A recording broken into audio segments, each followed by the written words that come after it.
his quirkiness is just, he walks around in a old school Chinese gi, and he eats popcorn at the movie theater with chopsticks. You can't get any clear character definition than that. It's just phenomenal.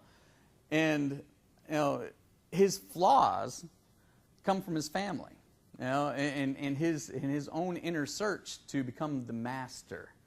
All right, he feels that he has to search out the master, but at the end, he realizes that he is the master. He's the one that controls his own destiny, so to speak. All right, go ahead. All right, what is conflict? Identify the conflict of your story. All right, obviously, whatever book that you're reading must have conflict in it. Otherwise, it would be a boring book, and you'd throw it away.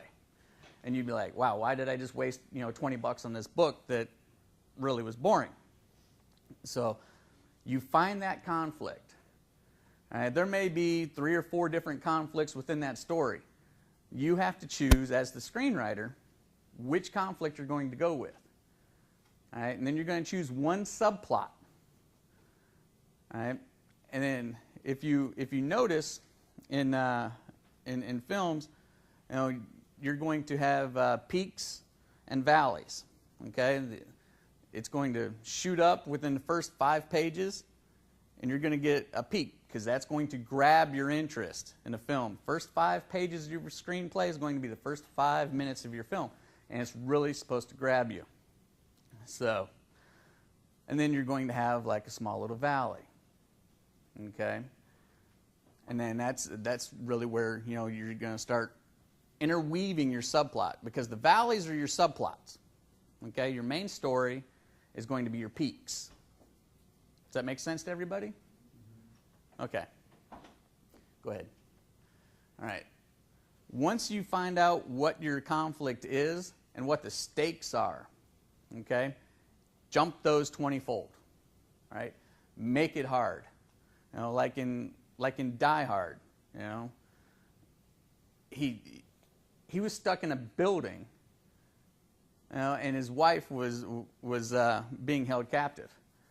Everything that Steven D'Souza did, he just took an ordinary guy, stuck him in a building, and he actually walked that building and came up with ideas on how to destroy it from the inside out to make the film. He walked up and down the stairwells, through the offices. He knew that building backwards and forwards, and then he went and wrote the script. So that was his technique. But he took the conflict, and he just from here and just took it up here with all those different action scenes, and that's what you as a screenwriter have to do. You tell a compelling story. Don't worry about the budget of the film or anything like that. Tell the story. All right, because your job as a screenwriter isn't necessarily the budget. It's the story. Producers and everything worry about the budget. And unless you're an indie producer, then you're doing both. You're doing the screenwriting and the producing. So then you'll worry about the budget. But if you're just wanting to tell the story and get it out there, don't worry about the budget. Tell the story, make it a damn good story, and it'll get picked up. Okay? But everything revolves around that story. Go ahead. Every scene needs conflict to move a story forward. A lot of these things are repetitive, but you got to have that. If you don't have conflict in your scene, it's not moving your story forward, and you just cut it out. Just take that scene out or rework it. Go ahead. All right, who are your main characters? Your protagonist is, of course, your good guy or your villain. Your good guy or your hero, excuse me. Go ahead. And your story is usually seen through the point of view of your hero, or unless you're looking at the movie called The Villain, which actually has the point of view taken from the villain. All right. He's shaking his head. He's like, yeah, I remember that one. Old school Arnold Schwarzenegger. Go ahead. All right. The more flawed your character is, the better. All right. I'm currently adapting a military sci-fi book series called Star Fist. It's a best-selling book series by Random House, and I've adapted it into a screenplay. And you guys think that, look, it's a book, can't be that hard to adapt into a screenplay. It's the exact opposite. It's harder to adapt a novel into a screenplay because your characters are well drawn out in the book, but how well do they adapt to film?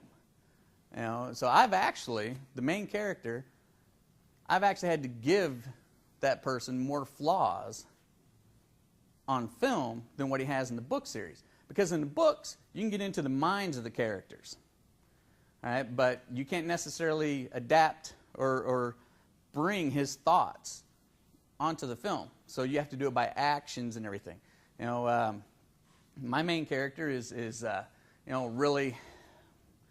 really messed up because he's one of the sole survivors of his platoon, and it was his platoon that got slaughtered. He's the one that called in the airstrike. So he feels the weight of all their deaths. Okay, so in order to bring that out, I made him an alcoholic.